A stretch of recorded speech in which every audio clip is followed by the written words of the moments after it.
kabupaten yang berada di Provinsi Jawa Barat. Nama Pangandaran berasal dari dua buah kata, yakni pangan dan daran. Pangan yang memiliki arti makanan dan daran adalah pendatang. Jika menilik dari kisah sejarah, nama Pangandaran ini memiliki arti sumber makanan bagi para pendatang.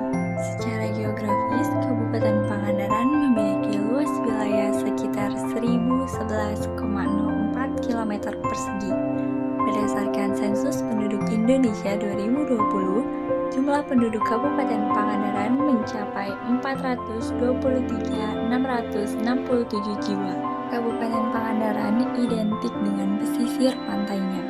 Pantai Pangandaran pernah dinobatkan oleh Asiarum sebagai pantai terbaik di Provinsi Jawa Barat.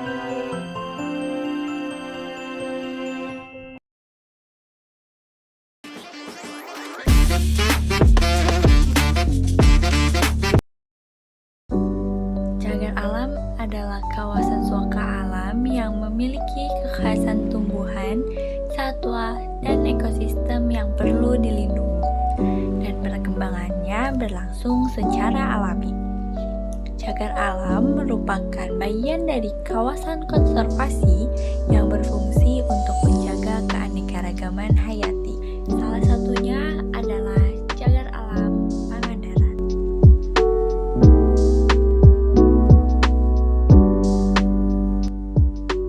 Cagar alam Pangandaran merupakan hutan yang berada di dataran rendah yang berlokasi di pantai selatan Jawa Barat.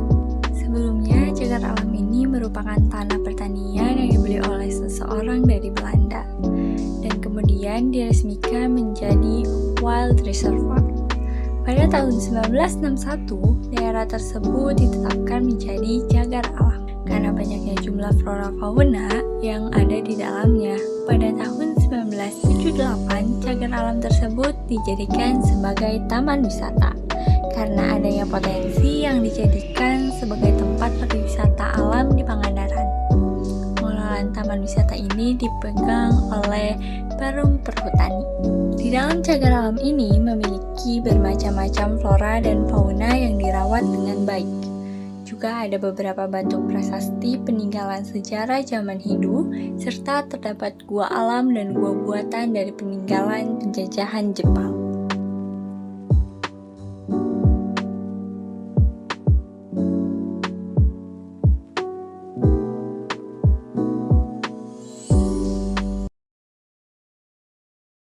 Oke, terima kasih. Assalamualaikum warahmatullahi wabarakatuh. Asal mulanya waktu itu dulunya di sini itu tempat peladangan penduduk, ya, yang dimana penduduk sekitar sini berladang. Terus waktu itu ada Presiden Priangan Timur, itu namanya Yayaken pada tahun 1922.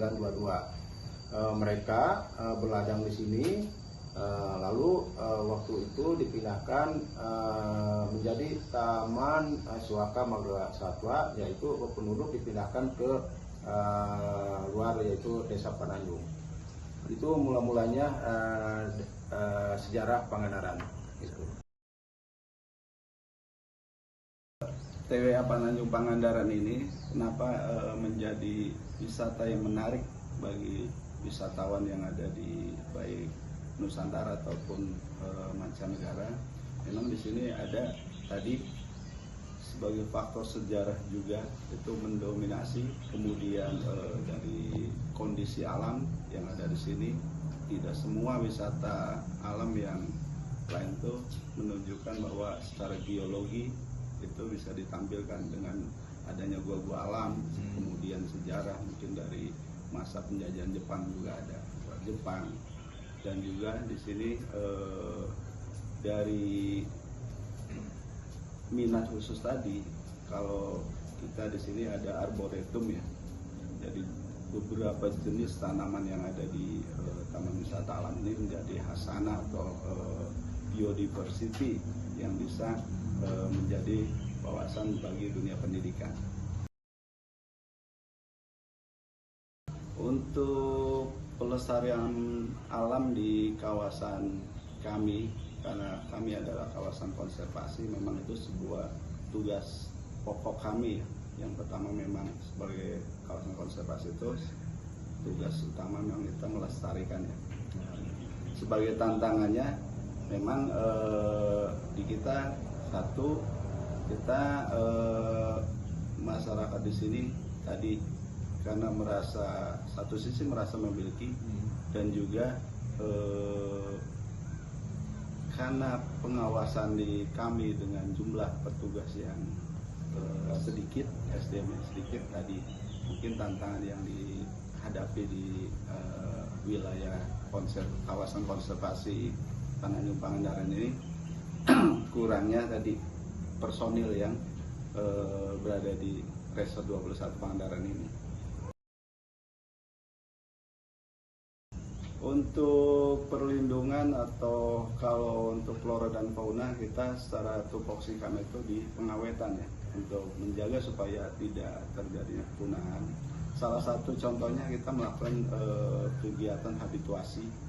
Kemarin yang pada tahun 2010 juga kita habituasi rusa juga dan juga banteng ya, banteng sapi Bali. Dan kemarin yang paling terbaru memang kita reintroduksi banteng Jawa yang langsung diresmi oleh Bapak Menteri Kehutanan Republik Indonesia, dan itu di kawasan kami itu sudah menjadi ditetapkan pusat reintroduksi banteng Jawa Pangandaran. Oke, selain banteng juga kemarin ada elang brontok dan landak yang ciri khas di sini ya. Jadi kami juga kemarin alhamdulillah di tahun 2024 mudah-mudahan flora dan fauna yang ada khususnya di sini sangat terjaga dan mudah-mudahan kedepannya lebih lestari gitu ya. Mungkin itu ya saya tambahkan. Ya, untuk flora ya Pak. Flora, karena kenapa kawasan ini statusnya menjadi cagar alam, karena tadi ditemukannya Rafflesia Padma ya, dan kami di sini juga melakukan PSP, itu ada plot ya, plot khusus untuk tadi dalam rangka perlindungan tumbuhan atau Rafflesia Padma tersebut, supaya kami juga bisa memantau, mengawasi perkembangannya dan juga pertumbuhan dari Rafflesia Padma tersebut.